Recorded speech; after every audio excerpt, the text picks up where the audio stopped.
কোনো ব্যক্তির নির্মাণ হয় কিভাবে? কেউ বলবেন পঞ্চতত্ত্বের দ্বারা, কেউ বলবেন আত্মা, দেহ ও চেতনার দ্বারা, কেউ বলবেন ঈশ্বরের কৃপার দ্বারা, তো কেউ বলবেন এই প্রকৃতির পরীক্ষার দ্বারা। না, মানুষের নির্মাণ হয়ে থাকে বিশ্বাস দ্বারা। ব্যক্তি তখনই গড়ে ওঠেন যখন ব্যক্তিত্ব থাকে, ঠিক কিনা? আর ব্যক্তিত্ব তখনই হবে আর সেরকমই হবে যেরকম বিশ্বাস আপনি নিজের উপরে রাখবেন। যদি আপনি মনে করেন আপনি বিষের ন্যায় হবেন, তাহলে আপনি বিষাক্তই হবেন। যদি আপনি এটা মনে করেন যে আপনি অমৃতের ন্যায় হবেন, তাহলে আপনি অমরই হয়ে যাবেন। যদি আপনি নিজের উপরে বিশ্বাস রাখেন যে আপনি সংসারের সব থেকে উঁচু পর্বতের শিখরে পৌঁছতে পারবেন, তাহলে আপনি অবশ্যই পৌঁছবেন। যদি আপনার এরকম মনে হয় যে আপনি এরকম কখনো করতে পারবেন না, তাহলে এরকম কখনোই হবে না। ভেবে দেখবেন, বিশ্বাসের মধ্যেই বিশ্ব বাস করে থাকে, তো আপনার অস্তিত্ব কেন করবে না? যেমন বিশ্বাস আপনি নিজের উপরে রাখবেন, তেমনই আপনি হয়ে উঠবেন। সেই জন্য নিজের উপরে বিশ্বাস রাখুন, আর হ্যাঁ, ভালোবেসে বলুন রাধা রাধা। শত্রুতা। একজন মানুষ অন্য মানুষের সাথে শত্রুতা করে বসেন, দুজন ঘনিষ্ঠ বন্ধু। এমনও এক সময় আসতে পারে যখন এনারা একে অপরের শত্রু হয়ে ওঠেন। এর অনেকগুলো কারণ হতে পারে, কিন্তু মূল কারণ হলো আলোচনা। আগে হ্যাঁ, আপনি যদি কারোর বিষয়ে আলোচনা করেন তাহলে সে আপনার শত্রু হয়ে যেতে পারে। এবার মনে একটা প্রশ্ন আসতে পারে যে এটা কিভাবে সম্ভব হতে পারে? আলোচনা, এটা তো অত্যন্ত জরুরি। যদি আমি নিজের বন্ধুর খারাপ কাজের বিষয়ে আলোচনাই না করি, তাহলে সে শুধরবে কি করে? এ কথা সত্যি যে আলোচনা আবশ্যক, কিন্তু তার থেকেও বেশি গুরুত্বপূর্ণ এবং আবশ্যক হলো আপনার এই সিদ্ধান্ত এটাই যে আপনার এই আলোচনা কোন স্থানে করবেন। যদি এটা সবার সামনে করবেন ভাবেন, তাহলে তা অপমানও হয়ে যেতে পারে। যদি এটা আলাদাভাবে করেন, তাহলে তা পরামর্শ হয়ে যায়। অপমান কেউ স্বীকার করতে পারেন না, কিন্তু পরামর্শ সকলের ভালো লাগে।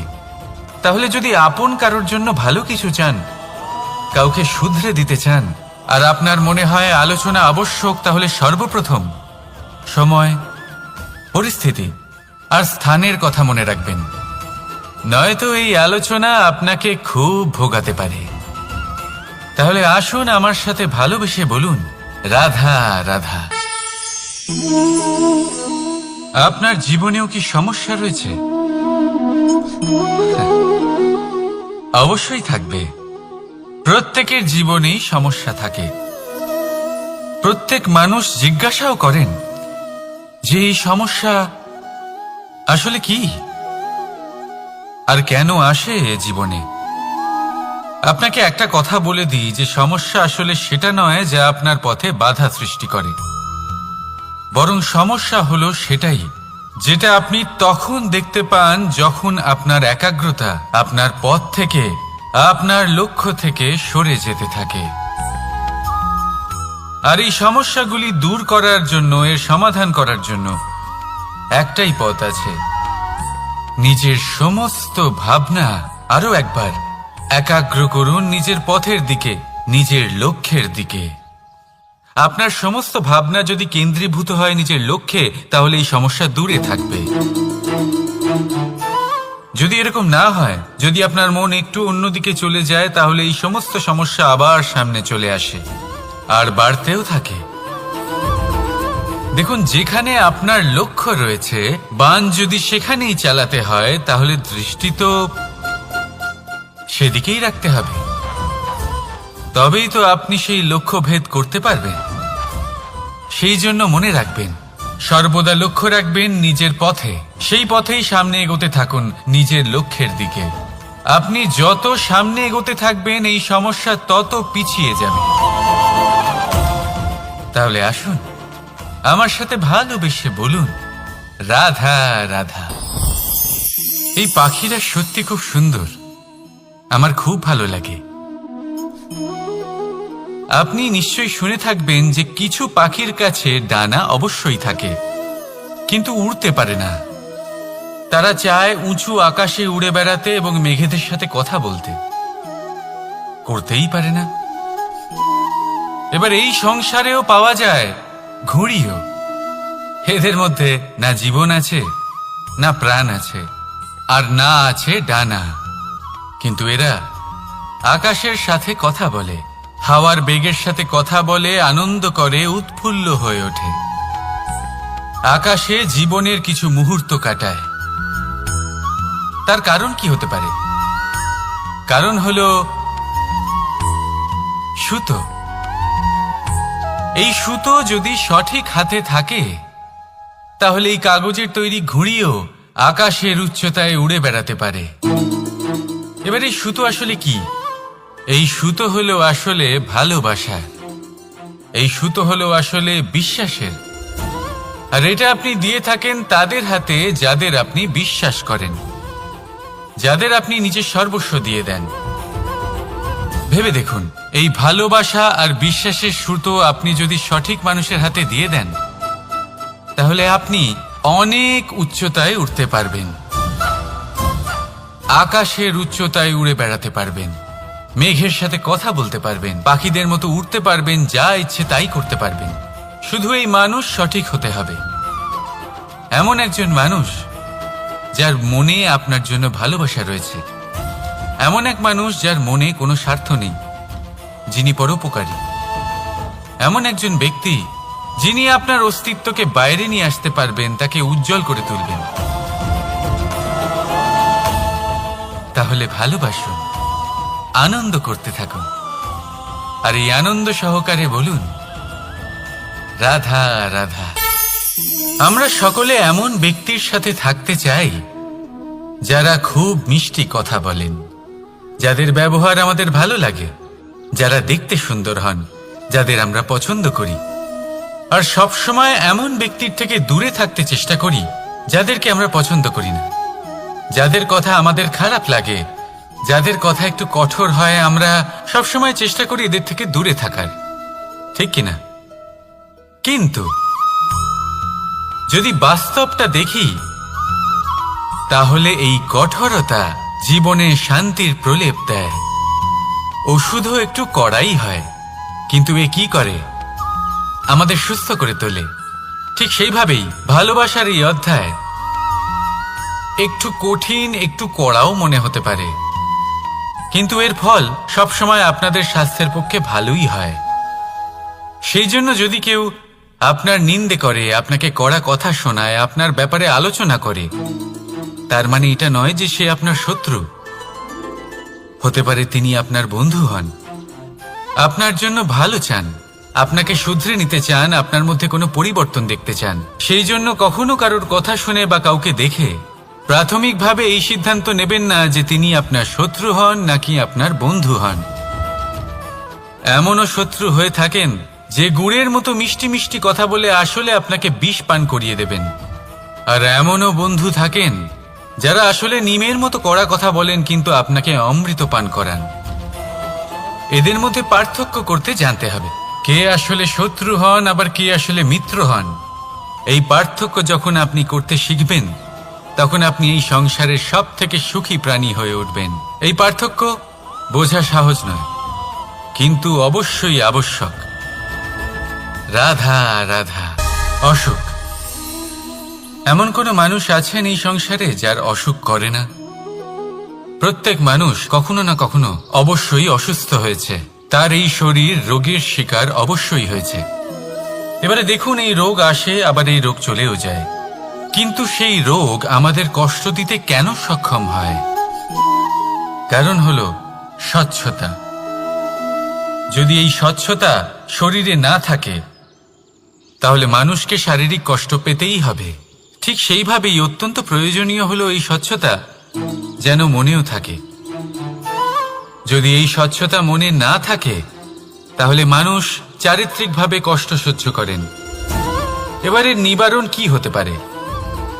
বড়ই সহজ এর উপশম। যদি রোগ শরীরে হয় তাহলে সর্বপ্রথম স্বচ্ছতা বজায় রাখতে শিখুন।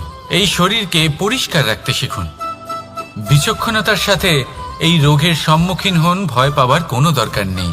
ব্যায়াম করতে থাকুন, সব ঠিক হয়ে যাবে। সেইভাবেই যদি এই অসুখ মনে হয় তাহলে কি করা যায়? সর্বপ্রথম তার আধারের উপরে নজর দিন। আপনার এই আধারই হলো আপনার আহার।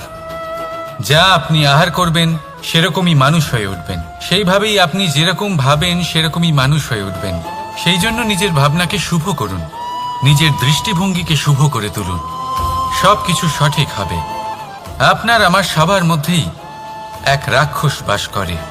তার সম্মুখীন হন, তাকে পরাস্ত করুন।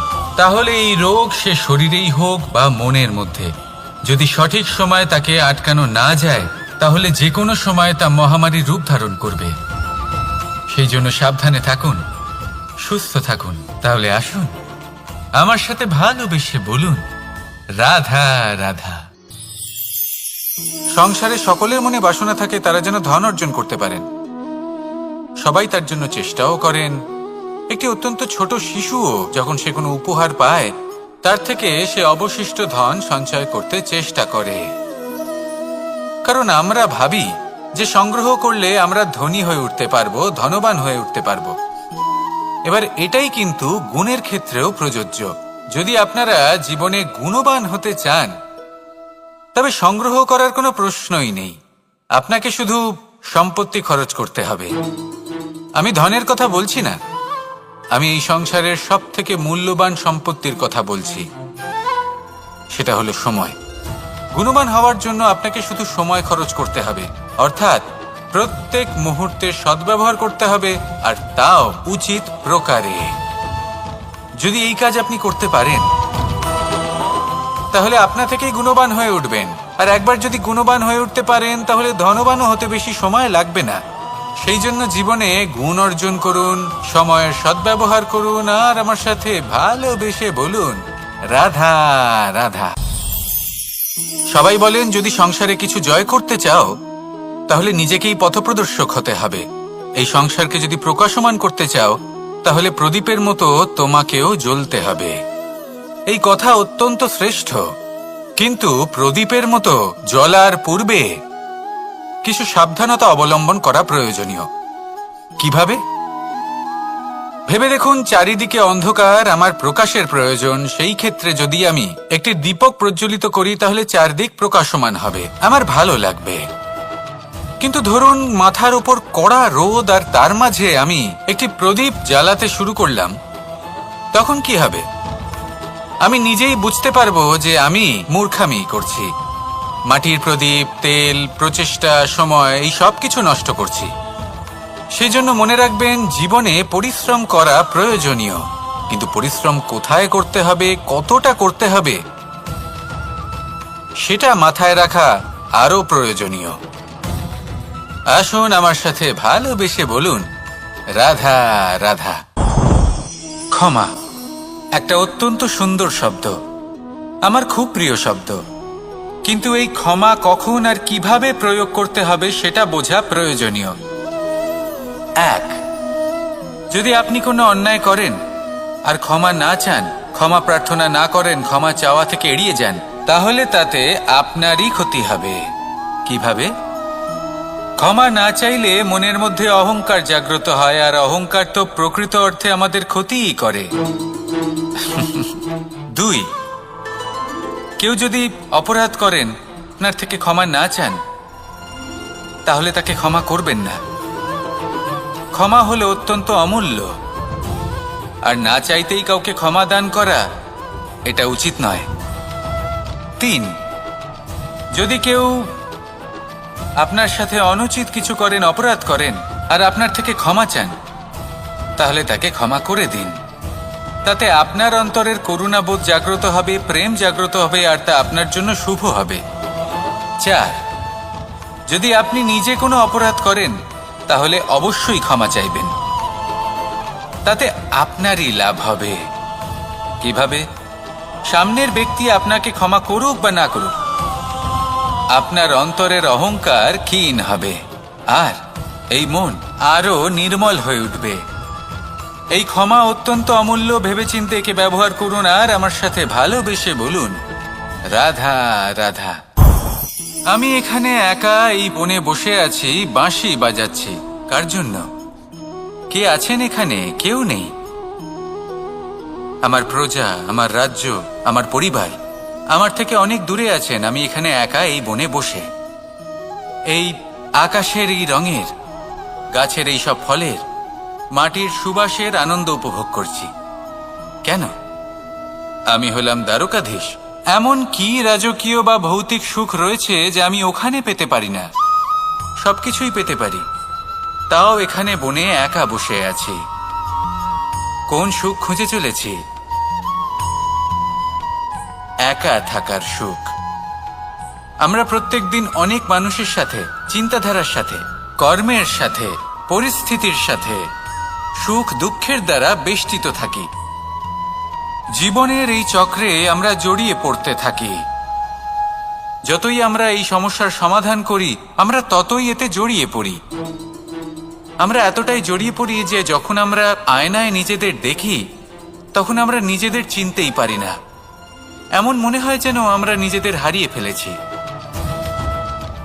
সেই জন্য প্রত্যেক দিন আপনি কিছু সময় নিজের সাথে কাটান একান্তে। এটা অত্যন্ত আবশ্যক। নিজের অস্তিত্বের গভীরে গিয়ে দেখতে শিখুন, নিজেকে বুঝুন। অদ্ভুত শান্তির অনুভূতি হবে। যেমন এই বায়ু, এই বৃক্ষ, এই পুষ্প, এই নিসর্গ, এদের মতো আপনিও কখনো একলা হতে শিখুন। কখনো নিসর্গের একটা অংশ হয়ে দেখুন। এই মন প্রসন্ন হয়ে বলবে, রাধা রাধা। বাহ,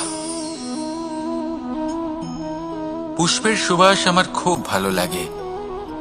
অত্যন্ত সুন্দর হয় এই পুষ্প। এইভাবে চারিদিকে পুষ্প দেখে মন আনন্দিত হয়ে ওঠে। এবার আপনারা ভেবে দেখুন, আমার চারিদিকে পুষ্প নয়, আগুন আছে। তাহলে কি হবে? আমার শরীর কি জ্বলে যাবে না? অবশ্যই জ্বলবে। শরীরকে কি আগুনের তাপ সহ্য করতে হবে না? অবশ্যই সহ্য করতে হবে। এটাই হলো প্রকৃতির নিয়ম।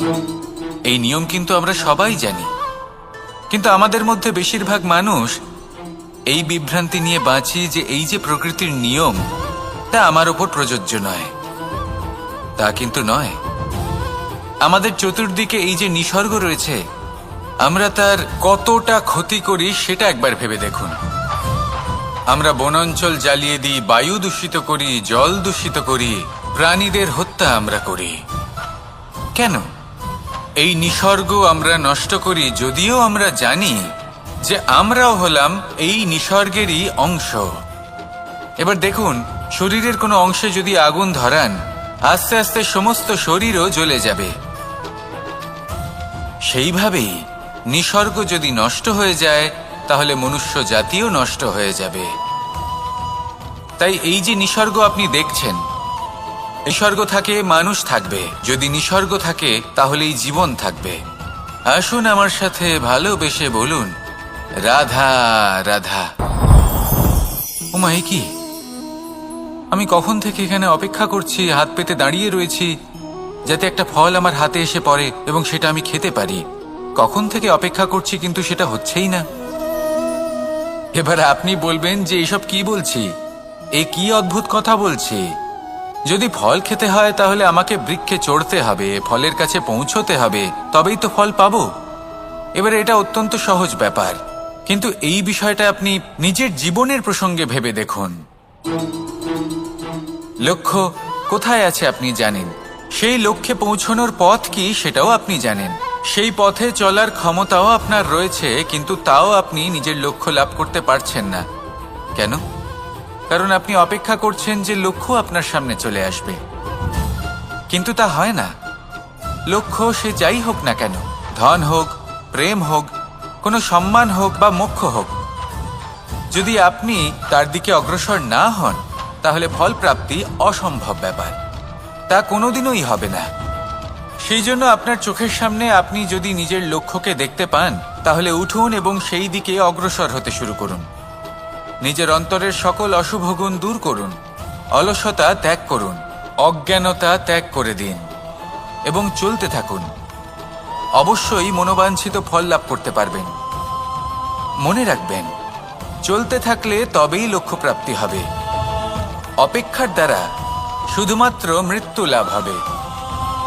আসুন আমার সাথে ভালোবেসে বলুন, রাধা রাধা।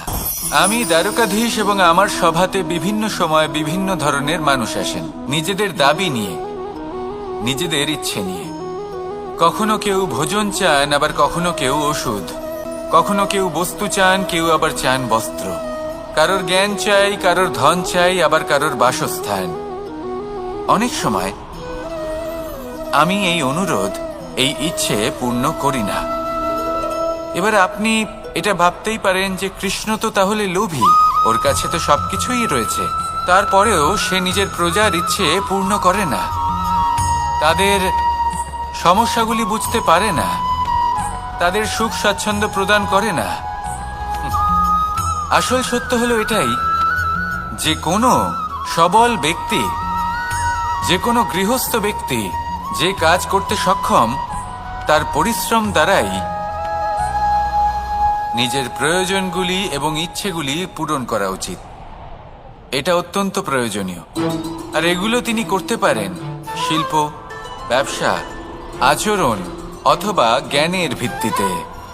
এই পথে চলতে হবে, পরিশ্রম করতে হবে, তবেই সে কিছু অর্জন করতে পারবে। এবার এমন কোনো ব্যক্তি যার এই সব কিছুতে কোনো রুচি নেই, যে কিছুই করতে চায় না, সে কিছুই অর্জন করতে পারবে না। এবার এরকম কোনো ব্যক্তিকে যদি আমি কোনো বস্তু প্রদান করি তাহলে কি হবে? সে পরাধীন হয়ে যাবে, আর সেটা উচিত হবে না। যখনই দান করবেন তা ভাবনা চিন্তা করে এমনভাবে দান করবেন যাতে সামনের ব্যক্তি স্বাধীন হতে পারেন, পরাধীন নয়। আসুন আমার সাথে ভালোবেসে বলুন, রাধা রাধা।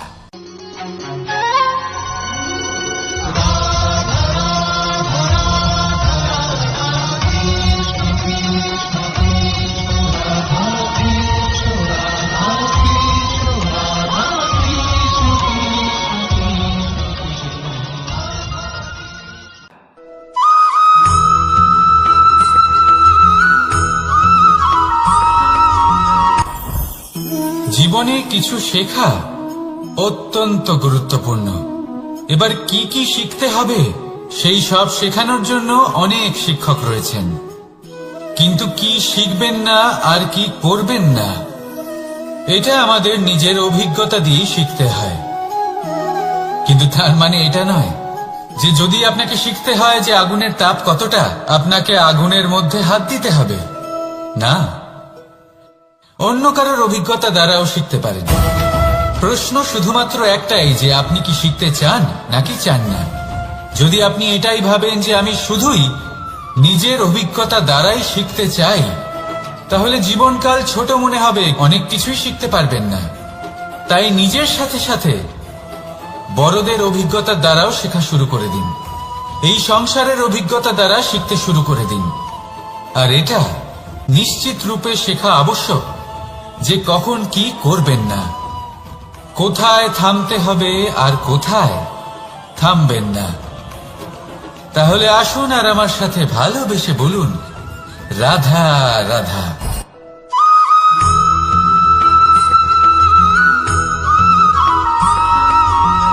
এই সংসারে সব থেকে বেশি কোমল বস্তু হলো রেশম।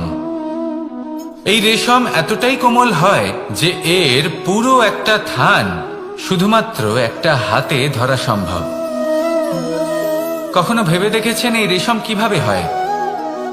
একটি কীট তার লালার দ্বারা উৎপন্ন হয়।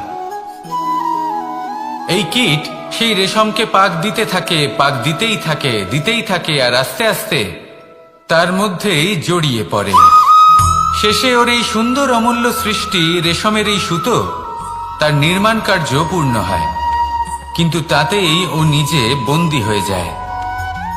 নিজেরই মায়াজালের এই বন্দী গৃহে নিজেই ফেঁসে যায়। এবার এই সুতোকে ব্যবহারযোগ্য করে তোলার জন্য এই কীটগুলিকে এই কবচের সাথেই ফুটন্ত জলে ফেলে দেওয়া হয়।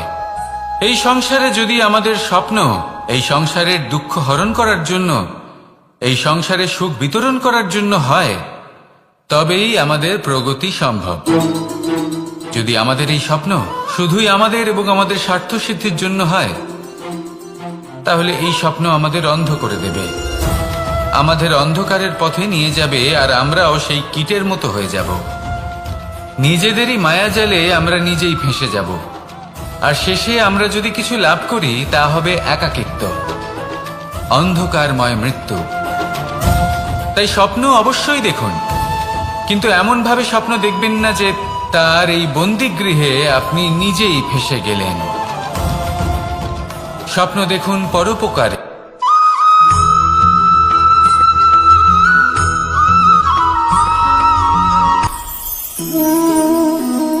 শক্তি এক অত্যন্ত বিচিত্র বস্তু, বা বলতে পারেন অনুভূতি। পিতা সবসময় চান যেন তিনি তার শক্তি পুত্রকে। আসুন আপনাকে সহজে বোঝাই। যদি আপনি সুপাত্র হন আর আপনাকে শক্তি দেওয়া হয়, তাহলে আপনি সেই শক্তির গুরুত্ব বুঝবেন, কোথায় সেই শক্তি প্রয়োগ করা উচিত সেটা বুঝবেন। আর এটা যেহেতু অর্জন করা শক্তি হবে, সেই শক্তির অপব্যবহার হবে না। কিন্তু যদি এই আপনি কুপাত্র হন আর যদি আপনাকে এই শক্তি দেওয়া হয়, তাহলে কি হবে? দেখতে গেলে এই শক্তি আপনি দান হিসেবে পেয়েছেন, তাই না আপনি এই শক্তির গুরুত্ব বুঝবেন আর না এর প্রয়োগ আপনি জানবেন। তার অপব্যবহার হওয়া সুনিশ্চিত। তাই যদি আপনি কোনো শক্তি অর্জন করতে চান, তাহলে আগে তার যোগ্য হয়ে উঠুন, পুত্র নয় পাত্র হয়ে উঠুন। আর আমার সাথে ভালোবেসে বলুন, রাধা রাধা।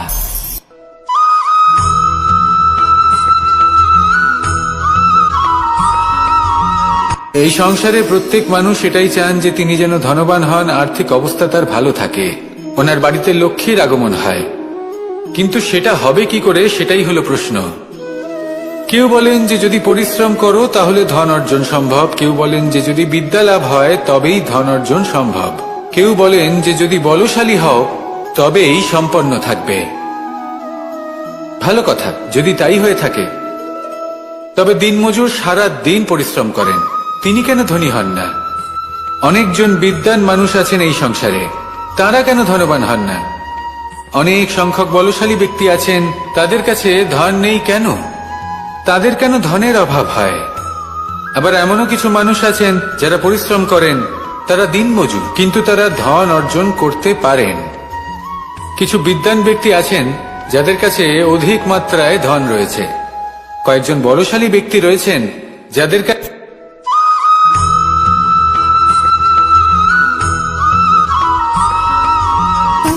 সুখ, দুঃখ এবং শক্তি, এই তিন হলো এই সংসারের ত্রিদেবের মতো। আমাদের জীবনে যা কিছু ঘটছে এই তিনটির ভিত্তির উপরেই হচ্ছে। আসলে এই সংসারের একটা নিয়ম আছে, যখনই আপনি কিছু লাভ করেন, এই সংসার আপনার পরীক্ষা নেয়। এটা জানার জন্য আপনার পরীক্ষা নেয় যে আপনি যা কিছুই লাভ করেছেন, আপনি কি আদৌ সেটার যোগ্য কিনা। ঠিক সেইভাবেই এই সুখ, দুঃখ এবং শক্তি আপনার পরীক্ষা নিয়ে থাকে। যখন সুখ আসে তখন সে আপনার পরীক্ষা নেয় যে আপনার মধ্যে অহংবোধ জাগ্রত হয়নি তো। যদি অহংবোধ চলে আসে তাহলে সুখ সেখানেই সঙ্গ ত্যাগ করে। দুঃখ আপনার ধৈর্যের পরীক্ষা নিতে থাকে, আর যদি আপনার মধ্যে ধৈর্য না থাকে তাহলে এটা আপনাকে আরো বেশি দুঃখের গভীর অন্ধকারে ঠেলে দেবে। সেখানে শক্তি পরীক্ষা নেয় আপনার বিনম্রতার। যদি আপনি বিনম্র না হন, তাহলে হয় এই শক্তি আপনার সঙ্গ ত্যাগ করবে, নয় এই শক্তি বিনম্রতার অভাবে আপনার পতনের কারণ হতে পারে। এই সংসারে যে কোনো ব্যক্তি যিনি এই পরীক্ষায় উত্তীর্ণ হয়ে থাকেন, এই জীবনে তিনি সাফল্য লাভ করেন। আসুন আমার সাথে ভালোবেসে বলুন, রাধা রাধা।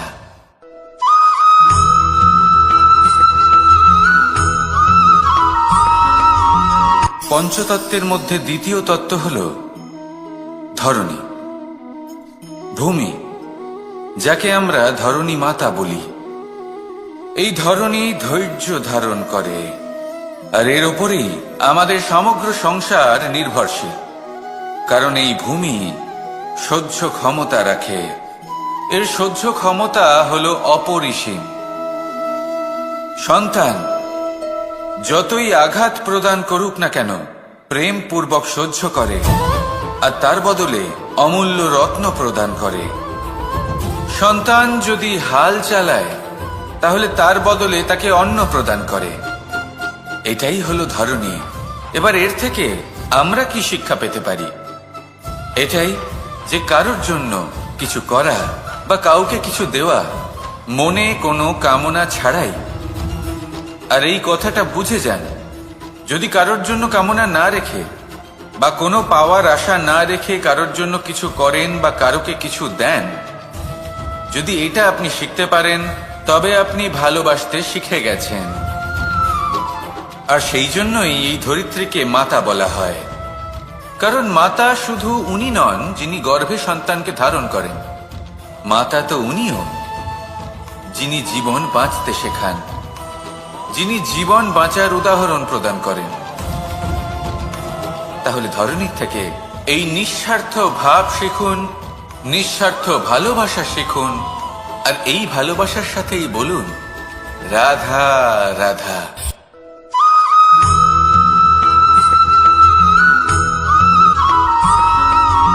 মানুষ জন্মগ্রহণ করে, তার সাথে ভয়েরও জন্ম হয়।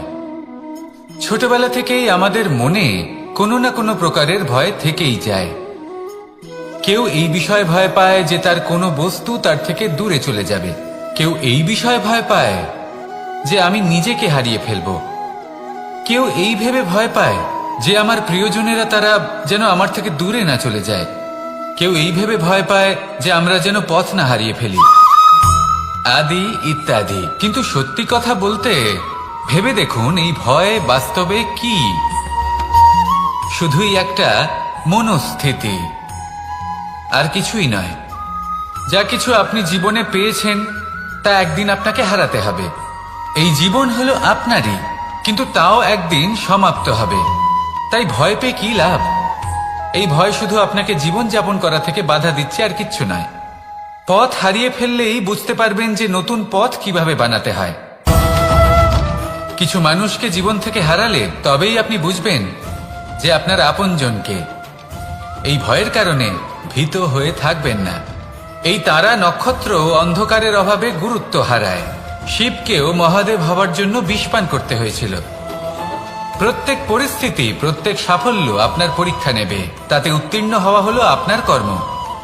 যখনই আপনি ভয় পাবেন বা সংকটের সম্মুখীন হবেন, তখন সাহসের সাথে তার সম্মুখীন হন। মনে রাখবেন, যে সম্মুখীন হতে জানে, সাফল্য তার সাথে সবসময় থাকে। আসুন আর আমার সাথে ভালোবেসে বলুন, রাধা রাধা।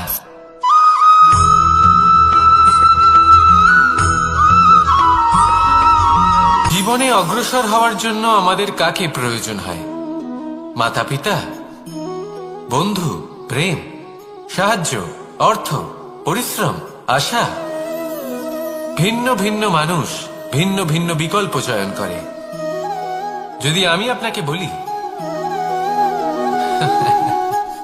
তাহলে জয় আর পরাজয়ের মন্ত্র দুটো শব্দের উপর নির্ভর করে, মেনে নেওয়া আর দৃঢ় হওয়া। যদি মেনে নেন তাহলে হেরে যাবেন, যদি দৃঢ় হন তাহলে নিশ্চিত রূপে জয়ী হবেন। যদি কখনো আপনি ক্লান্ত হয়ে ওঠেন, আপনি দুঃখী হন, পুরোপুরি ভেঙে পড়েছেন, তখন মেনে নেবেন না যে আপনি ভেঙে পড়েছেন, নয়তো হেরে যাবেন।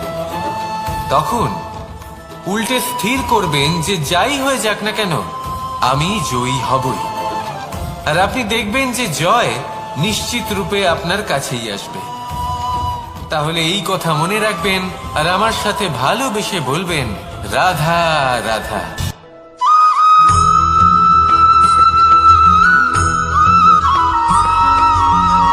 এই সংসারে কোনো বস্তু হোক বা ব্যক্তি হোক, তার একার গুরুত্ব কিন্তু খুব বেশি নয়। একটা উদাহরণ হিসেবে বৃষ্টির ফোঁটাকে ভেবে দেখুন। যদি একটি বৃষ্টির ফোঁটা হয় তাহলে তার খুব বেশি গুরুত্ব থাকে না, কিন্তু যখন সহস্র বৃষ্টির ফোঁটা মেঘের মধ্যে দিয়ে ঝরে পড়ে, তখন সেটা বর্ষার রূপ ধারণ করে। সেই বর্ষা যা এই প্রকৃতিকে শান্ত করে। সেইভাবেই পাথরের ছোট টুকরো, তার খুব বেশি গুরুত্ব থাকে না, কিন্তু যখন অসংখ্য পাথরের টুকরো একত্রিত হয় তখন তা পর্বতের আকার ধারণ করে। সেইভাবেই কিছু মানুষ যখন একত্রিত হন তখন তৈরি হয় পরিবার, কিছু পরিবার যখন একত্রিত হয় তখন তৈরি হয় সমাজ, যখন অনেক সংখ্যক সমাজ একত্রিত হয় তখন তৈরি হয় রাজ্য। এবার এই রাজ্যের সব থেকে গুরুত্বপূর্ণ ব্যক্তি হতে পারেন রাজা, কিন্তু তাও সেই রাজা একা কিছু করতে পারেন না। যুদ্ধ লড়ার সময় তারও নিজের সৈন্যদলকে প্রয়োজন পড়ে। কিন্তু এই সংসারে এমন একজন ব্যক্তি আছেন যিনি একাই সব কাজ করতে থাকেন, এবং সেই ব্যক্তি হলেন মা। আমাদের জীবনে একজন পিতার ভূমিকা কিন্তু নিঃসন্দেহে অমূল্য, কিন্তু আমাদের সকলের জীবনে যে ভূমিকা একজন মায়ের তা অন্য কারোর থাকে না। একজন মা একাই সন্তানকে বড় করতে পারেন, সংস্কারী করে তুলতে পারেন, তার জন্য পরিশ্রম করেন। আর এত কিছু কাজ করার পরেও তার কাজের জন্য তিনি প্রশংসা অবশ্য পান না। উল্টে যদি সেই সন্তান অনুচিত পথে চালিত হয়, অনুচিত কর্ম করে, তখন সেই মাকেই অপবাদের পাত্র হয়ে উঠতে হয়। আমাদের জীবনে মায়ের যোগদান কতটা সেটা বুঝুন। আপনাকে বড় করে তোলার জন্য উনি কতটা পরিশ্রম করেছেন সেটা বুঝুন। আজ থেকে, এখন থেকে, এই মুহূর্ত থেকে মাকে সম্মান করতে শিখুন। যখন সময় পাবেন, যখন সুযোগ হবে, তখন তার প্রশংসা করুন, ওনারও ভালো লাগবে। আর মায়ের এই মমতার জন্য, তার এই ভূমিকার জন্য আসুন সবাই মিলে আমরা তাকে প্রণাম করি, আর সকলে মিলে ভালোবেসে বলি, রাধা রাধা।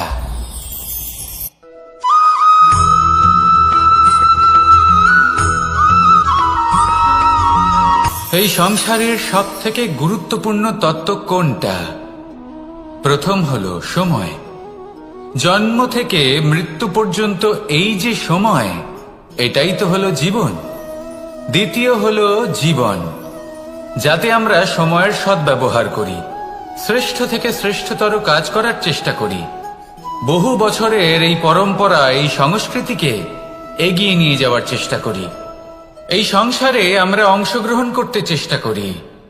তৃতীয় হলো ধন, সেই ধন যা প্রত্যেক ব্যক্তি অর্জন করতে চেষ্টা করেন।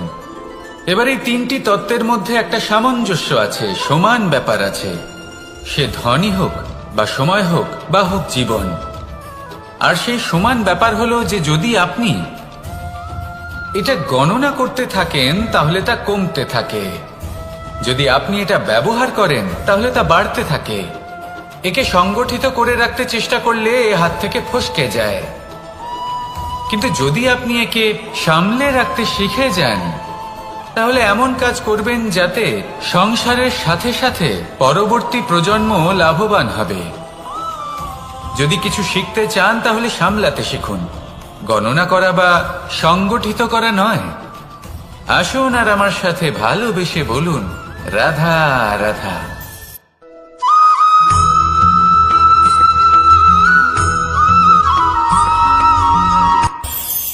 এই সংসারে আমরা প্রকাশ কোথা থেকে পাই? এর উত্তর বড়ই সরল। ভোরে যখন সূর্যোদয় হয় তখন প্রকাশের কিরণ আমাদের ঘরে এসে পৌঁছয়। এইভাবেই আমরা প্রকাশ লাভ করি। এবার এই প্রকাশের আলোতেই আমরা সারাদিনের কাজ সম্পন্ন করি। সন্ধে হয়ে যায়, সূর্যাস্তও হয়ে যায়। আর আমাদের ঘর যাতে অন্ধকার না হয় তার জন্য আমরা একটা প্রদীপ প্রজ্বলিত করি। এটাই ঘটে আমাদের জীবনেও। এবার প্রবাহমান আয়ুর সাথে আমরা আমাদের অন্তরে যদি একটা প্রদীপ প্রজ্বলিত করে নিই, তাহলে বিষয়টাই অন্যরকম হবে। এবার আপনি বলবেন কোন প্রকাশের কথা বলছি যা আমাদের অন্তরে জাগ্রত করা সম্ভব? আমাদের আত্মার মাঝে প্রেমের প্রকাশ জাগ্রত করার কথা বলছি। কারণ আমাদের এই জীবন এও হলো দিনের আলোর মতো। আজ প্রকাশ আছে, কিন্তু কোনোদিন অবশ্যই অস্ত হবে। কিন্তু অস্ত হবার আগে যদি আমরা আমাদের আত্মার মাঝে প্রেমের এই প্রকাশ উজ্জ্বলিত করে নিই, তাহলে আমাদের সন্ধ্যাকালও আমরা আনন্দে এবং প্রেমে যাপন করব। তাহলে আসুন আর আমার সাথে ভালোবেসে বলুন, রাধা রাধা।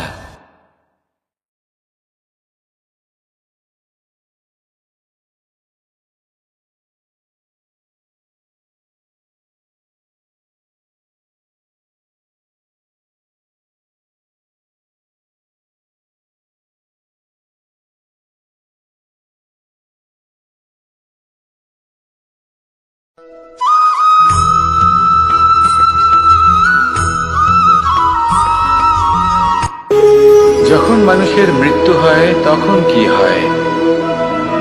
অনেক সংখ্যক মানুষ শোক পালন করতে চলে আসেন।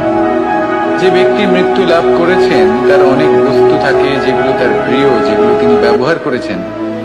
তার শয্যা, তার বস্ত্র, তার আভূষণ সবকিছু তার থেকে বিচ্ছিন্ন করা হয় এবং খালি হাতে তাকে শ্মশানের উদ্দেশ্যে রওনা করা হয়। আমি আপনাকে এই প্রশ্ন করতে চাই, আপনি এই সংসারে কি অর্জন করেছেন? ধন সম্পত্তি, বস্ত্র, আভূষণ, এই সবকিছু যে আপনি অর্জন করেছেন, আপনার মৃত্যুর পরে তা আপনার থেকে দূর হয়ে যাবে। এর উত্তর হলো একটাই, আপনার কর্ম। শুধু সেটাই আছে যা একান্ত আপনার, আর শুধু সেটাই এই সংসার থেকে চলে যাওয়ার পরেও সংসারেই জীবিত থাকবে। যদি আপনি দুষ্কর্ম করেন, তাহলে এই সংসার আপনাকে একটি অনুচিত উদাহরণ হিসেবে মনে রাখবে যে এই ব্যক্তি খুব পাপী ছিল, অনুচিত কর্ম করতেন। যে পথে তিনি চলেছেন সেই পথে কারোর চলা উচিত নয়। সেখানেই যদি আপনি সৎকর্ম করেন, তাহলে সংসার চিরকাল এটাই বলবে যে খুব ভালো মানুষ ছিলেন, সবাইকে ভালোবাসতেন, সবাইকে সাহায্য করতেন, আমার খুব প্রিয় মানুষ ছিলেন। এটাই হলো শ্রেষ্ঠ কর্ম। সেই জন্য জীবনে শুধুমাত্র ধন সম্পত্তি, আভূষণ এই সব অর্জন করতে গিয়ে নিজের মনোনিবেশ করবেন না। শ্রেষ্ঠ কর্ম করুন। সংসার থেকে চলে যাওয়ার পরেও এই কর্মই এই সংসারে আপনাকে জীবিত রাখবে। আসুন আমার সাথে ভালোবেসে বলুন, রাধা রাধা।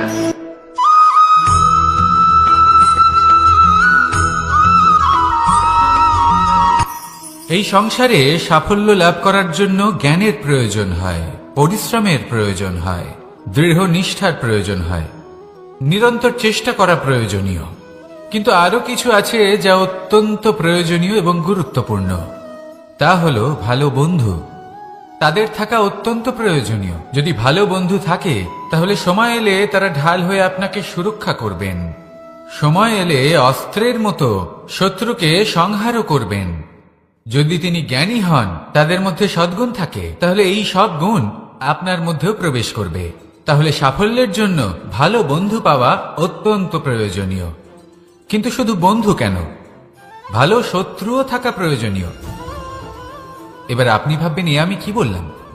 যদি আপনার জীবনেও ভালো অর্থাৎ শক্তিশালী শত্রু থাকে, তাহলে আপনিও শক্তিশালী হতে থাকবেন। এই শত্রু আপনাকে প্রেরিত করবে আরো বেশি শক্তিশালী হয়ে ওঠার। কখনো কোনো হরিণকে দেখুন, তীব্র গতিতে দৌড়তে থাকে। কেন তীব্র গতিতে দৌড়য়? এই কারণে নয় যে কোথাও তার জন্য মধুর ঘাস অপেক্ষা করে রয়েছে, না। সে এই কারণে তীব্র গতিতে দৌড়য় কারণ সেটা না করলে তার পেছনে একটি সিংহ আছে যে ওকে নিজের ভোজন করে ফেলবে।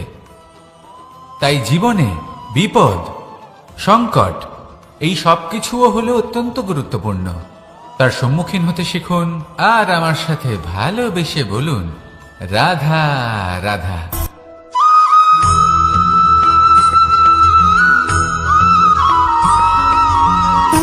সুখ, দুঃখ এবং শক্তি, এই তিন হলো এই সংসারের ত্রিদেবের মতো। আমাদের জীবনে যা কিছু ঘটছে এই তিনটির ভিত্তির উপরেই হচ্ছে। আসলে এই সংসারের একটা নিয়ম আছে, যখনই আপনি কিছু লাভ করেন এই সংসার আপনার পরীক্ষা নেয়। এটা জানার জন্য আপনার পরীক্ষা নেয় যে আপনি যা কিছুই লাভ করেছেন আপনি কি আদৌ সেটার যোগ্য কিনা। ঠিক সেইভাবেই এই সুখ, দুঃখ এবং শক্তি আপনার পরীক্ষা নিয়ে থাকে। যখন সুখ আসে তখন সে আপনার পরীক্ষা নেয় যে আপনার মধ্যে অহংবোধ জাগ্রত হয়নি তো। যদি অহংবোধ চলে আসে তাহলে সুখ সেখানেই সঙ্গ ত্যাগ করে। দুঃখ আপনার ধৈর্যের পরীক্ষা নিতে থাকে, আর যদি আপনার মধ্যে ধৈর্য না থাকে তাহলে এটা আপনাকে আরো বেশি দুঃখের গভীর অন্ধকারে ঠেলে দেবে। সেখানে শক্তি পরীক্ষা নেয় আপনার বিনম্রতার। যদি আপনি বিনম্র না হন তাহলে হয় এই শক্তি আপনার সঙ্গ ত্যাগ করবে, নয় এই শক্তি বিনম্রতার অভাবে আপনার পতনের কারণ হতে পারে। এই সংসারে যে কোনো ব্যক্তি যিনি এই পরীক্ষায় উত্তীর্ণ হয়ে থাকেন এই জীবনে তিনি সাফল্য লাভ করেন। আসুন আমার সাথে ভালোবেসে বলুন, রাধা রাধা।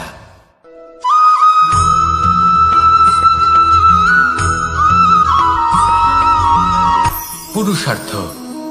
শাস্ত্রে 4 ধরনের পুরুষার্থের কথা বলা হয়েছে। প্রথম হলো ধর্ম। আপনি কি জানেন এই ধর্ম আসলে কি? আপনার কি মনে হয় ধর্ম আসলে কি? কোনো বিশেষ ঈশ্বরকে মানাই কি ধর্ম বলা হয়? নাকি কোনো বিশেষ রীতি পালন করাই হলো ধর্ম? নাকি কোনো বিশেষ সাহিত্যকে সর্বশ্রেষ্ঠ মনে করাই হলো ধর্ম?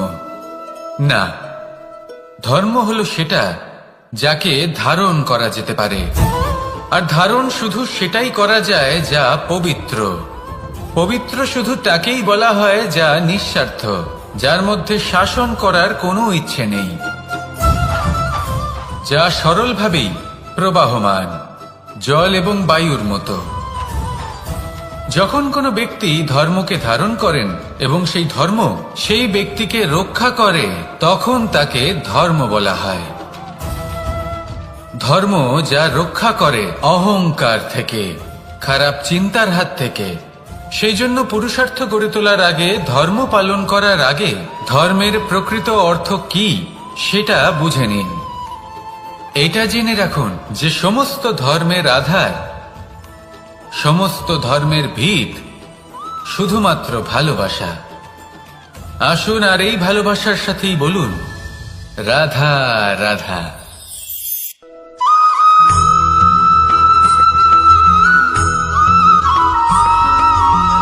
এই সংসারে সবথেকে বেশি কোমল বস্তু হলো রেশম। এই রেশম এতটাই কোমল হয় যে এর পুরো একটা থান শুধুমাত্র একটা হাতে ধরা সম্ভব। কখনো ভেবে দেখেছেন এই রেশম কিভাবে হয়?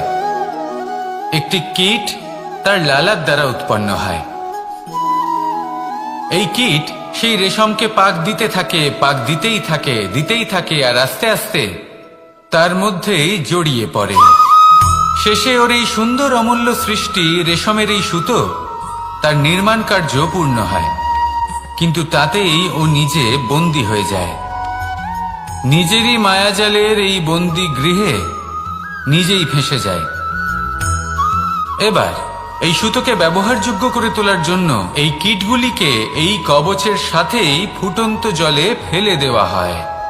এই সংসারে যদি আমাদের স্বপ্ন এই সংসারের দুঃখ হরণ করার জন্য, এই সংসারে সুখ বিতরণ করার জন্য হয়, তবেই আমাদের প্রগতি সম্ভব।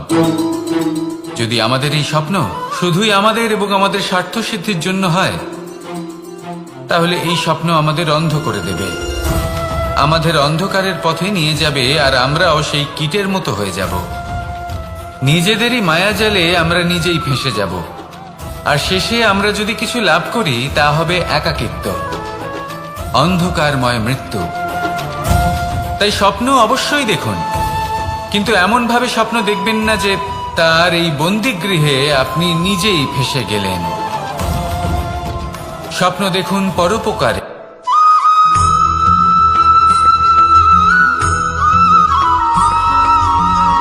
কেউ বলে জীবন খুব ক্ষণস্থায়ী, কেউ বলে জীবন হলো একটা সুন্দর স্বপ্নের মতো, আবার কেউ বলবে জীবন হলো এক কঠোর সত্য।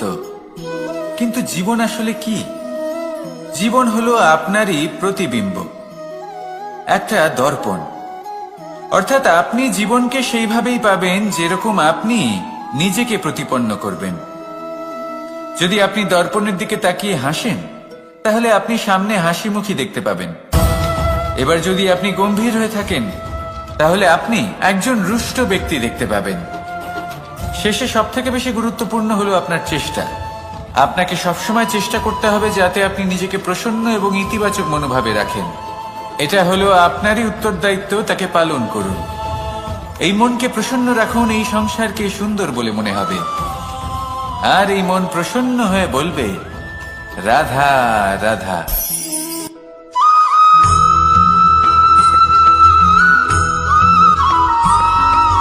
জীবনে যখন কোনো ব্যক্তি নিজের লক্ষ্য প্রাপ্তির জন্য নিরন্তর পরিশ্রম করতে থাকেন, চেষ্টা করতে থাকেন, তখন তিনি কষ্ট অনুভব করেন। কখনো শারীরিক কষ্ট, কখনো মানসিক কষ্ট। এবার উনি এটা ভাবতে থাকেন যে আমি কি উচিত করছি নাকি অনুচিত করছি। কারণ অন্যদিকে এমন একজন ব্যক্তিও আছেন যিনি একদমই পরিশ্রম চেষ্টা করছেন না। তিনি মদিরা পান করেন, বিলাসিতায় জীবন কাটান, অলস প্রকৃতির হয়ে ওঠেন, নিদ্রাতে বিলীন হয়ে থাকেন আর ভাবেন যে তিনি সুখ লাভ করছেন। কিন্তু এরকম কেন হয়? কারণ যখন আমরা সৎ পথে থাকি, উচিত পথে চলি, লক্ষ্য প্রাপ্ত করার জন্য চেষ্টা করতে থাকি, তখন আমাদের ভেতরে থাকা নেতিবাচক শক্তি এবং পাপ এই দেহকে ত্যাগ করে দেয়। আর এই অনুভূতিটাই আমাদের দুঃখের অনুভূতি দেয়, কষ্ট দেয়। এবার সেখানে যদি আমরা কুপথে চলি, অনুচিত পথে চলতে থাকি, তাহলে আমাদের ভেতরে থাকা পুণ্য এবং ধনাত্মক শক্তি আমাদের দেহ ত্যাগ করে দেয়। আর এই অনুভূতির কারণেই আমরা সুখ অনুভব করি। কিন্তু কখনো ভাববেন যে এই সুখ বেশি সময় পর্যন্ত থাকে না। সেই জন্য সবসময় মনে রাখবেন, যদি আপনি জানেন যে এটাই আপনার লক্ষ্য, এটাই উচিত পথ, শুভ পথ, তাতে নিরন্তরভাবে এগিয়ে যেতে চেষ্টা করতে থাকুন। এই কষ্ট আপনাকে সুখের পরাকাষ্ঠায় কখন পৌঁছে দেবে তা আপনি জানতেই পারবেন না। আসুন আমার সাথে ভালোবেসে বলুন, রাধা রাধা।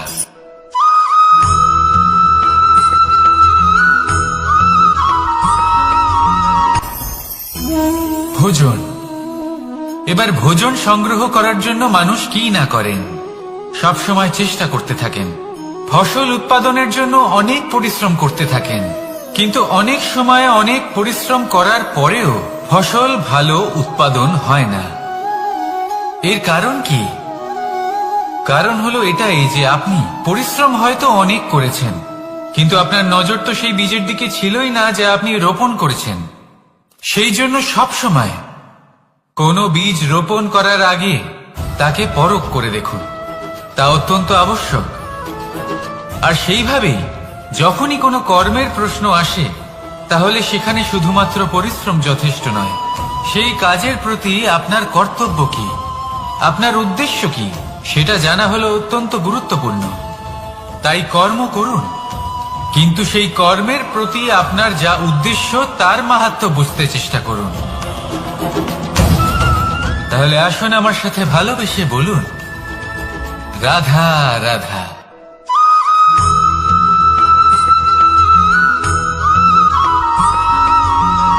পিতা আর পুত্রের সম্পর্ক অত্যন্ত মধুর হয়ে থাকে।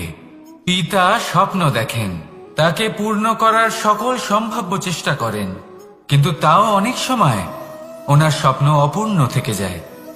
তখন পিতা ভাবেন যে স্বপ্ন উনি পূর্ণ করতে পারেননি ওনার সন্তান তা অবশ্যই পূরণ করবে। যে স্থানে উনি কখনো পৌঁছতে পারেননি সেই স্থানে ওনার পুত্র অবশ্যই পৌঁছবে। পিতা নিজের সন্তানের ভবিষ্যৎ নিয়ে সেই স্বপ্ন দেখেন, আর যখন সেই সন্তান সামনে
আপনি অবশ্যই কোনো গাছ দেখে থাকবেন যেখানে অনেক ফল রয়েছে। সেই গাছের ডালগুলি নিজে থেকেই নত হয়ে যায়। কেন? যাতে মানুষ, প্রাণী, এরা সকলে যাতে সেই ফল খুব সহজে গ্রহণ করতে পারেন।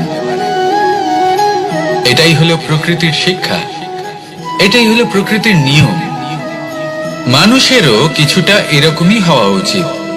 যদি আপনি সাফল্যের চরম সীমায় পৌঁছে যান, অনেক বেশি ধন অর্জন করে ফেলেন, তখন মনে রাখবেন যে আপনি যেন অহংকারী না হয়ে পড়েন। বিনম্র থাকতে হবে। সেই ধনকে ব্যবহার করতে হবে উচিত কাজের জন্য। সেই ধনের দ্বারা সমাজের মঙ্গল করা উচিত।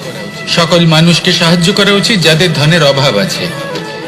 যদি ধনী হওয়া সত্ত্বেও আপনি ধনের সদ্ব্যবহার এই সমাজের মঙ্গলের জন্য, তার ভালোর জন্য না করেন, যদি আপনি ধন দান না করেন, তাহলে এই ধন অহংকার রূপী বিষে পরিণত হয়ে আপনাকেই নাশ করবে। তাই ফলে ভরা গাছের মতো নত হয়ে থাকুন, বিনম্র হয়ে থাকুন। কখনো কখনো এমন সময় আসবে যখন আমাদের আপনজনের থেকে সাহায্য চাইতে হয়। আমরা সাহায্য চাই আর তারা সাহায্য করেও দেন, আমাদের সংকট থেকে মুক্তও করে দেন। কিন্তু যখন এই সময় বদলে যায়, যখন সুখের সময় আমাদের জীবনে আসে, তখন আমাদের মনে একটা অহংবোধ জেগে ওঠে। মনে হয় উপকার আবার কি? সেই ব্যক্তি সাহায্য করেছিলেন তাতে কি? উনি তো নিজের কর্তব্য পালন করছিলেন। সেই ব্যক্তি আমাদের ধন দিয়েছিলেন যখন প্রয়োজন ছিল, তো আমরা সেই ধন তো ফিরিয়ে দিয়েছি, উপকার কিসের? এই ভাবনা অনুচিত। যদি কোনো ব্যক্তি আপনাকে সাহায্য করে থাকে যখন কেউ করেনি, যখন আপনার সব থেকে বেশি প্রয়োজন ছিল, সেই সাহায্য অমূল্য, আর সেটা উপকারী বটে। যদি কেউ উপকার করেন, তাহলে বিনম্র চিত্তে ভালোবেসে আজীবন তার উপকারের প্রতি কৃতজ্ঞ থাকুন। কারণ সত্যি কথা বলতে এই সংসারে উপকার করার মতো ব্যক্তি খুব কম রয়েছেন, আর উপকারের কথা মনে রাখেন এমন কৃতজ্ঞ ব্যক্তি আরো কম। সেই জন্য জীবনে কৃতজ্ঞ থাকুন আর আমার সাথে ভালোবেসে বলুন, রাধা রাধা। এবার ধরুন আমাকে দ্বারকা থেকে হস্তিনাপুর যেতে হবে, আর পথে আমি প্রত্যেকটা এমন স্থানে দাঁড়াচ্ছি যেখানে আমার মন আপ্লুত করার মতো কোনো দৃশ্য দেখতে পাচ্ছি, বা কোনো ব্যক্তিকে দেখতে পাচ্ছি, বা কোনো প্রসঙ্গ দেখতে পাচ্ছি, বা কোনো নাটক দেখতে পাচ্ছি। তাহলে কি আমি কখনো হস্তিনাপুরে উচিত সময়ে পৌঁছতে পারবো? কখনোই নয়। মানুষকেও ঠিক এই কথাটাই মাথায় রাখতে হবে। মানুষ মনের মধ্যে একটা লক্ষ্য স্থির করেন, সেই পথে অগ্রসর হয়ে পড়েন। এবার সেই পথে এগোতে এগোতে অনেক মানুষজন, অনেক ঘটনা, অনেক সমস্যা চলে আসে, যার ফলে তার মন বিচলিত হয়ে পড়ে। যদি মন বিচলিত হয়ে যায়, তাহলে লক্ষ্যের প্রতি কিভাবে একাগ্রচিত্ত হবেন? সেই জন্য অত্যন্ত আবশ্যক যে আপনি সময়ের সদ্ব্যবহার করুন সেই পথে চলার জন্য। সেই পথে সামনে এগোতে থাকুন, চোখ থাকবে শুধু লক্ষ্যের দিকে। যখনই আপনি বুঝবেন যে আপনি লক্ষ্যভ্রষ্ট হচ্ছেন, আবার সেই পথে নিজেকে টেনে আনুন। ঠিক এইভাবেই এগোতে থাকুন, সাফল্যের শিখরে গিয়ে পৌঁছুন, আর সেখানে গিয়ে আনন্দের সাথে উচ্চ স্বরে বলুন, রাধা রাধা।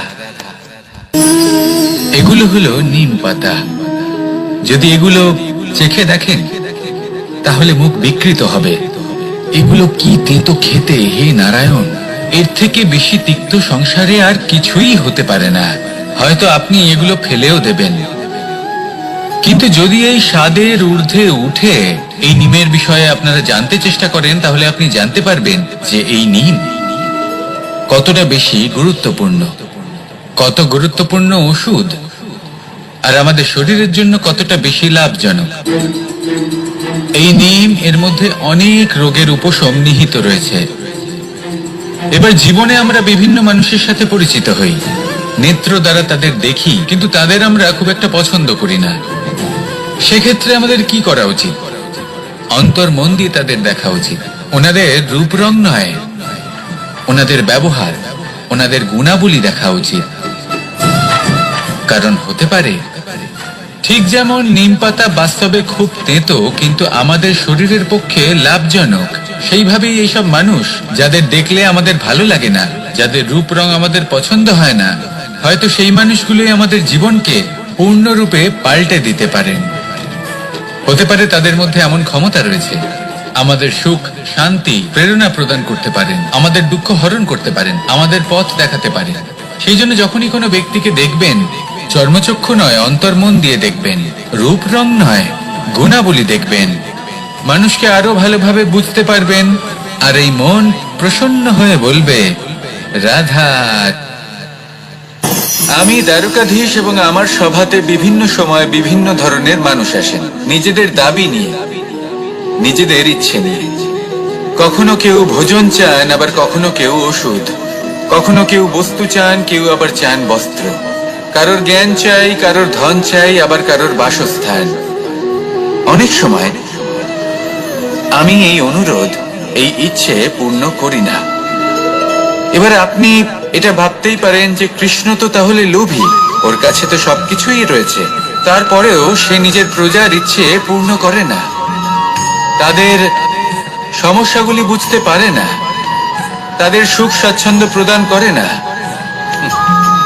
আসল সত্য হলো এটাই যে কোনো সবল ব্যক্তি, যে কোনো গৃহস্থ ব্যক্তি যে কাজ করতে সক্ষম, তার পরিশ্রম দ্বারাই নিজের প্রয়োজনগুলি এবং ইচ্ছেগুলি পূরণ করা উচিত। এটা অত্যন্ত প্রয়োজনীয়। আর এগুলো তিনি করতে পারেন শিল্প, ব্যবসা, আচরণ অথবা জ্ঞানের ভিত্তিতে। এই পথে চলতে হবে, পরিশ্রম করতে হবে, তবেই সে কিছু অর্জন করতে পারবে। এবার এমন কোন ব্যক্তি যার এই সব কিছুতে কোনো রুচি নেই, যে কিছুই করতে চায় না, সে কিছুই অর্জন করতে পারবে না। এবার এরকম কোনো ব্যক্তিকে যদি আমি কোনো বস্তু প্রদান করি, তাহলে কি হবে? সে পরাধীন হয়ে যাবে, আর সেটা উচিত হবে না। তাহলে কি করা উচিত? তাকে পথ দেখানো, তাকে বোঝাতে হবে যে কোন পথে চলে তুমি নিজের লক্ষ্য প্রাপ্ত করতে পারবে। শিল্প, জ্ঞান, আচরণ এবং ব্যবসা, এই পথে কিভাবে চলে সেটা শেখাতে হবে। আর আমি সেটাই করি। তার ফলে কি হয়? ব্যক্তি স্বাধীন হয়ে যায়। সংসারে সে যা চাইবে তাই প্রাপ্ত করতে পারবে, কখনো কারোর থেকে কিছু চাইবার প্রয়োজন পড়বেই না। এই কথাটা সবসময় মনে রাখবেন। যখনই দান করবেন তা ভাবনা চিন্তা করে এমন ভাবে দান করবেন যাতে সামনের ব্যক্তি স্বাধীন হতে পারেন, পরাধীন নয়। আসুন আমার সাথে ভালোবেসে বলুন, রাধা রাধা।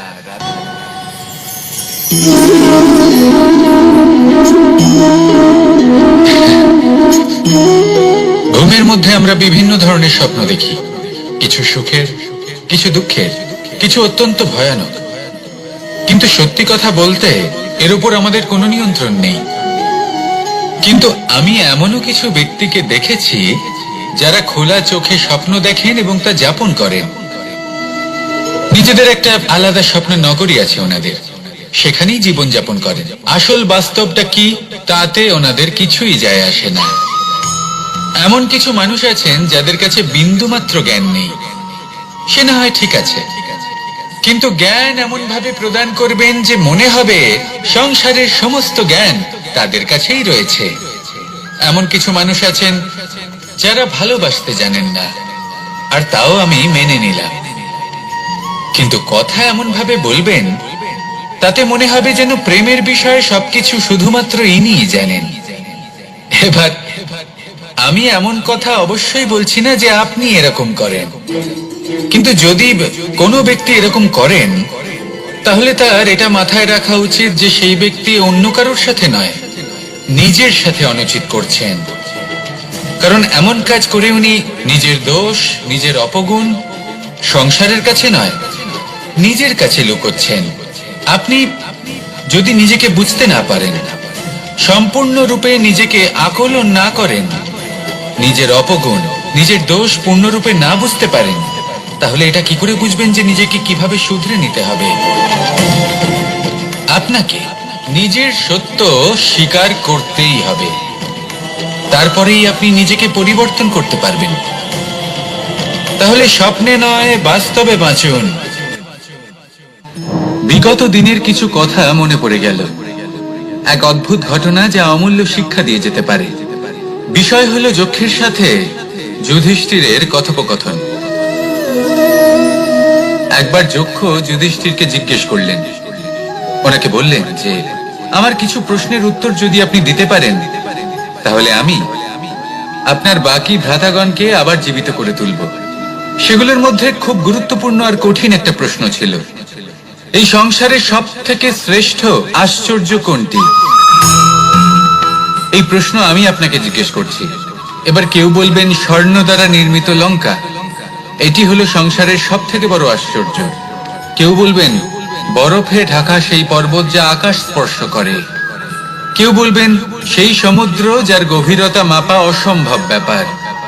কেউ বলবেন সেই বায়ু যা আমরা দেখতে পাই না কিন্তু তা আমাদের জীবন দান করে। সংসারের সব থেকে বড় আশ্চর্য কি, সেই প্রশ্নের উত্তর যুধিষ্ঠির দিয়েছিলেন, আর তা ছিল শ্রেষ্ঠ উত্তর এবং উচিত। উনি বলেছিলেন যে সংসারে প্রতিদিন কোনো ব্যক্তি জন্ম লাভ করেন আর কোনো ব্যক্তি মৃত্যুও লাভ করেন। এবার এই কথাটা সবাই জানেন, সবাই বোঝেন যে যখন জন্মেছি তখন কোনো একদিন আমিও অবশ্যই মৃত্যু লাভ করব। এবার যখন এই কথা প্রত্যেকটা মানুষ জানেন, তখন কেন প্রত্যেক মানুষ এই চিন্তায় থাকেন, এই নিয়ে কষ্ট পান, এই নিয়ে ব্যাকুল হয়ে থাকেন যে উনি একদিন মৃত্যু লাভ করবেন, তার থেকে দূরে পালাতে চেষ্টা করেন? বলেন যে আমি মৃত্যু লাভ করতে চাই না। কেন? যেখানে কোনো না কোনো দিন এটা অবশ্যই হবে। এ হলো ব্রহ্ম সত্য। এই যে ব্যাকুলতা, এই ভয়, এই যন্ত্রণা, এই চিন্তা তার মনকে বাঁচতেই দেয় না, এই জীবন অনুভবই করতে দেয় না। সেই জন্য এই চিন্তা, ব্যাকুলতা, ভয় এসবের কি লাভ?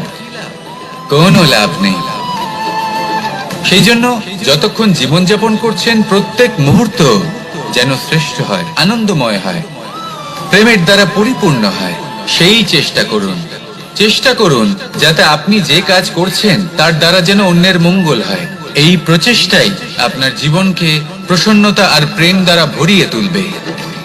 এই মন সুপ্রসন্ন হয়ে বলবে রাধা রাধা। এবার যদি আপনাকে জিজ্ঞেস করা হয় যে সব থেকে বেশি শক্তির অনুভব কোথা থেকে করা সম্ভব, তখন কেউ কেউ বলবেন পুষ্টিকর আহার গ্রহণ করলে, ব্যায়াম করলে, কেউ বলবেন ধন লাভ করলে, বন্ধুদের থেকে, পরিবারের থেকে, আদি ইত্যাদি। এইভাবে আপনি শক্তির অনুভব অবশ্যই করতে পারেন, কিন্তু সব থেকে বেশি শক্তির অনুভব যদি আপনি করতে চান তাহলে তা পাবেন শুধু একতার দ্বারা, সংগঠনের দ্বারা। যদি আপনাকে উদাহরণ দিই, নিজের এই হাতটাকে দেখুন, 5টা আঙুল রয়েছে। কোনো একটা বস্তুকে নিজের একটা আঙুল দ্বারা তুলে ধরার চেষ্টা করে দেখুন, বড়ই কষ্ট হবে। তখন আপনি বুঝতে পারবেন যখন এই 5টি আঙুল একত্রিত হয় তখন কোনো কাজ কতটা সহজ হতে পারে। এটাই হলো শক্তি, একতার। সব থেকে ভালো উদাহরণ যদি আপনাকে দিই তাহলে বাঁশি। এই বাঁশি থেকে অত্যন্ত মধুর সুর নির্গত হয় যা সবার মন প্রসন্ন করে দেয়। এই কথা সত্যি, কিন্তু এই বাঁশি আমি একটা বা দুটো আঙুল দিয়ে বাজাতে পারবো না। আমাকে প্রত্যেকটা আঙুল ব্যবহার করতেই হবে, তবেই এর থেকে মধুর সুর নির্গত হবে যা সকলকে প্রসন্ন করবে। ঠিক কিনা?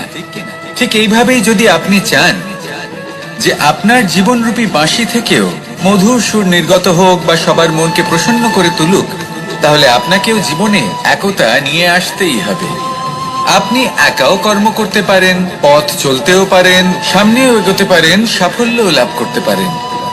কিন্তু যখন সকলে একসাথে এগোবেন, সেই পথে চলবেন, সেই কর্মই করবেন, তখন লক্ষ্যে অবশ্যই পৌঁছবেন, সাফল্য অবশ্যই লাভ করবেন।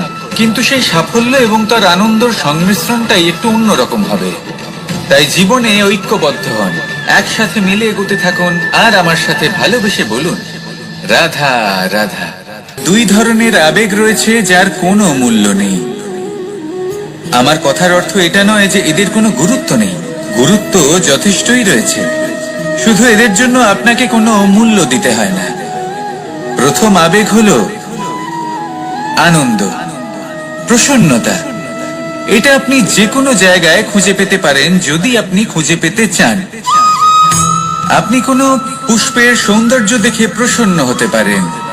বায়ুর কারণে যখন একটি বৃক্ষ শিহরিত হয় সেটা দেখে আপনি প্রসন্ন হতে পারেন। একটা ছোট্ট শিশুর কলরব শুনেও আপনি প্রসন্ন হতে পারেন। একটা ক্রন্দনরত বালককে হাসিয়ে আপনি প্রসন্ন হতে পারেন। সবকিছু আপনার উপর নির্ভরশীল। সেখানে আরেকটি আবেগ হলো দুশ্চিন্তা। মানুষ বড়ই দুশ্চিন্তা করতে থাকে। আজ আমি এই কাজ করেছি, সেই বিষয়ে চিন্তা। আজ আমি এই কাজ করতে পারিনি, সেই বিষয়ে চিন্তা। কাল আমাকে এই কাজ করতে হবে, সেই নিয়ে চিন্তা। আমি কি সেই কাজটা করতে পারবো, সেই বিষয়ে দুশ্চিন্তা। চিন্তা সর্বত্র রয়েছে, যার জন্য মূল্য দিতে হয় না। যত চান আপনি একত্রিত করতে পারেন। একটা গুরুত্বপূর্ণ কথা মনে রাখবেন, প্রসন্নতা জীবনের একটা নতুন সূত্রপাত। সেখানে দুশ্চিন্তা হলো জীবনের চিতার সময়। এবার এই দুটি আবেগ হলো মূল্যহীন, দুটোই আপনার সামনে আছে। কোনটা চয়ন করবেন আপনি, দুশ্চিন্তা নাকি প্রসন্নতা? সিদ্ধান্ত। আপনি অবশ্যই কোনো গাছ দেখে থাকবেন যেখানে অনেক ফল রয়েছে। সেই গাছের ডালগুলি নিজে থেকেই নত হয়ে যায়। কেন? যাতে মানুষ, প্রাণী, এরা সকলে যাতে সেই ফল খুব সহজে গ্রহণ করতে পারেন। এটাই হলো প্রকৃতির শিক্ষা, এটাই হলো প্রকৃতির নিয়ম। মানুষেরও কিছুটা এরকমই হওয়া উচিত। যদি আপনি সাফল্যের চরম সীমায় পৌঁছে যান, অনেক বেশি ধন অর্জন করে ফেলেন, তখন মনে রাখবেন যে আপনি যেন অহংকারী না হয়ে পড়েন। বিনম্র থাকতে হবে। সেই ধনকে ব্যবহার করতে হবে উচিত কাজের জন্য। সেই ধনের দ্বারা সমাজের মঙ্গল করা উচিত। সকল মানুষকে সাহায্য করা উচিত যাদের ধনের অভাব আছে। যদি ধনী হওয়া সত্ত্বেও আপনি ধনের সদ্ব্যবহার এই সমাজের মঙ্গলের জন্য, তার ভালোর জন্য না করেন, যদি আপনি ধন দান না করেন, তাহলে এই ধন অহংকার রূপী বিষে পরিণত হয়ে আপনাকেই নাশ করবে। তাই ফলে ভরা গাছের মতো নত হয়ে থাকুন, বিনম্র হয়ে থাকুন। কখনো কখনো এমন সময় আসবে যখন আমাদের আপনজনের থেকে সাহায্য চাইতে হয়। আমরা সাহায্য চাই আর তারা সাহায্য করেও দেন, আমাদের সংকট থেকে মুক্তও করে দেন। কিন্তু যখন এই সময় বদলে যায়, যখন সুখের সময় আমাদের জীবনে আসে, তখন আমাদের মনে একটা অহংবোধ জেগে ওঠে। মনে হয় উপকার আবার কি, সেই ব্যক্তি সাহায্য করেছিলেন তাতে কি, উনি তো নিজের কর্তব্য পালন করছিলেন। সেই ব্যক্তি আমাদের ধন দিয়েছিলেন যখন প্রয়োজন ছিল, তো আমরা সেই ধন তো ফিরিয়ে দিয়েছি, উপকার কিসের? এই ভাবনা অনুচিত। যদি কোনো ব্যক্তি আপনাকে সাহায্য করে থাকে যখন কেউ করেনি, যখন আপনার সব থেকে বেশি প্রয়োজন ছিল, সেই সাহায্য অমূল্য, আর সেটা উপকারী বটে। যদি কেউ উপকার করেন, তাহলে বিনম্র চিত্তে ভালোবেসে আজীবন তার উপকারের প্রতি কৃতজ্ঞ থাকুন। কারণ সত্যি কথা বলতে এই সংসারে উপকার করার মতো ব্যক্তি খুব কম রয়েছেন, আর উপকারের কথা মনে রাখেন এমন কৃতজ্ঞ ব্যক্তি আরো কম। সেই জন্য জীবনে কৃতজ্ঞ থাকুন আর আমার সাথে ভালোবেসে বলুন, রাধা রাধা। এবার ধরুন আমাকে দ্বারকা থেকে হস্তিনাপুর যেতে হবে, আর পথে আমি প্রত্যেকটা এমন স্থানে দাঁড়াচ্ছি যেখানে আমার মন আপ্লুত করার মতো কোনো দৃশ্য দেখতে পাচ্ছি, বা কোনো ব্যক্তিকে দেখতে পাচ্ছি, বা কোনো প্রসঙ্গ দেখতে পাচ্ছি, বা কোনো নাটক দেখতে পাচ্ছি। তাহলে কি আমি কখনো হস্তিনাপুরে উচিত সময়ে পৌঁছতে পারবো? কখনোই নয়। মানুষকেও ঠিক এই কথাটাই মাথায় রাখতে হবে। মানুষ মনের মধ্যে একটা লক্ষ্য স্থির করেন, সেই পথে অগ্রসর হয়ে পড়েন। এবার সেই পথে এগোতে এগোতে অনেক মানুষজন, অনেক ঘটনা, অনেক সমস্যা চলে আসে, যার ফলে তার মন বিচলিত হয়ে পড়ে। যদি মন বিচলিত হয়ে যায়, তাহলে লক্ষ্যের প্রতি কিভাবে একাগ্রচিত্ত হবেন? সেই জন্য অত্যন্ত আবশ্যক যে আপনি সময়ের সদ্ব্যবহার করুন সেই পথে চলার জন্য। সেই পথে সামনে এগোতে থাকুন, চোখ থাকবে শুধু লক্ষ্যের দিকে। যখনই আপনি বুঝবেন যে আপনি লক্ষ্যভ্রষ্ট হচ্ছেন, আবার সেই পথে নিজেকে টেনে আনুন। ঠিক এইভাবেই এগোতে থাকুন, সাফল্যের শিখরে গিয়ে পৌঁছুন, আর সেখানে গিয়ে আনন্দের সাথে উচ্চ স্বরে বলুন, রাধা রাধা। এগুলো হলো নিম পাতা। যদি এগুলো চেখে দেখেন তাহলে মুখ বিকৃত হবে। এগুলো কি তেতো খেতে, হে নারায়ণ! এর থেকে বেশি তিক্ত সংসারে আর কিছুই হতে পারে না। হয়তো আপনি এগুলো ফেলেও দেবেন, কিন্তু যদি এই স্বাদের ঊর্ধ্বে উঠে এই নিমের বিষয়ে আপনারা জানতে চেষ্টা করেন, তাহলে আপনি জানতে পারবেন যে এই নিম কতটা বেশি গুরুত্বপূর্ণ, কত গুরুত্বপূর্ণ ওষুধ, আর আমাদের শরীরের জন্য কতটা বেশি লাভজনক। এই নিম, এর মধ্যে অনেক রোগের উপশম নিহিত রয়েছে। এবার জীবনে আমরা বিভিন্ন মানুষের সাথে পরিচিত হই, নেত্র দ্বারা তাদের দেখি, কিন্তু তাদের আমরা খুব একটা পছন্দ করি না। সেক্ষেত্রে আমাদের কি করা উচিত? অন্তর মন দিয়ে তাদের দেখা উচিত। ওনাদের রূপ রং নয়, ওনাদের ব্যবহার, ওনাদের গুণাবলী দেখা উচিত। কারণ হতে পারে ঠিক যেমন নিম পাতা বাস্তবে খুব তেতো কিন্তু আমাদের শরীরের পক্ষে লাভজনক, সেইভাবেই এইসব মানুষ যাদের দেখলে আমাদের ভালো লাগে না, যাদের রূপ রং আমাদের পছন্দ হয় না, হয়তো সেই মানুষগুলোই আমাদের জীবনকে পূর্ণরূপে পাল্টে দিতে পারেন। হতে পারে তাদের মধ্যে এমন ক্ষমতা রয়েছে, আমাদের সুখ, শান্তি, প্রেরণা প্রদান করতে পারেন, আমাদের দুঃখ হরণ করতে পারেন, আমাদের পথ দেখাতে পারেন। সেই জন্য যখনই কোনো ব্যক্তিকে দেখবেন, চর্মচক্ষু নয় অন্তর্মন দিয়ে দেখবেন, রূপ রং নয় গুণাবলী দেখবেন। মানুষকে আরো ভালোভাবে বুঝতে পারবেন, আর এই মন প্রসন্ন হয়ে বলবে রাধা। আমি দ্বারকাধীশ এবং আমার সভাতে বিভিন্ন সময় বিভিন্ন ধরনের মানুষ আসেন, নিজেদের দাবি নিয়ে, নিজেদের ইচ্ছে নিয়ে। কখনো কেউ ভোজন চান, আবার কখনো কেউ ওষুধ, কখনো কেউ বস্তু চান, কেউ আবার চান বস্ত্র। কারোর জ্ঞান চাই, কারোর ধন চাই, আবার কারোর বাসস্থান। অনেক সময় আমি এই অনুরোধ, এই ইচ্ছে পূর্ণ করি না। এবার আপনি এটা ভাবতেই পারেন যে কৃষ্ণ তো তাহলে লোভী, ওর কাছে তো সবকিছুই রয়েছে, তারপরেও সে নিজের প্রজার ইচ্ছে পূর্ণ করে না, তাদের সমস্যাগুলি বুঝতে পারে না, তাদের সুখ স্বাচ্ছন্দ্য প্রদান করে না। আসল সত্য হলো এটাই যে কোনো সবল ব্যক্তি, যে কোনো গৃহস্থ ব্যক্তি যে কাজ করতে সক্ষম, তার পরিশ্রম দ্বারাই নিজের প্রয়োজনগুলি এবং ইচ্ছেগুলি পূরণ করা উচিত। এটা অত্যন্ত প্রয়োজনীয়, আর এগুলো তিনি করতে পারেন শিল্প, ব্যবসা, আচরণ অথবা জ্ঞানের ভিত্তিতে। এই পথে চলতে হবে, পরিশ্রম করতে হবে, তবেই সে কিছু অর্জন করতে পারবে। এবার এমন কোনো ব্যক্তি যার এই সব কিছুতে কোনো রুচি নেই, যে কিছুই করতে চায় না, সে কিছুই অর্জন করতে পারবে না। এবার এরকম কোনো ব্যক্তিকে যদি আমি কোনো বস্তু প্রদান করি, তাহলে কি হবে? সে পরাধীন হয়ে যাবে, আর সেটা উচিত হবে না। তাহলে কি করা উচিত?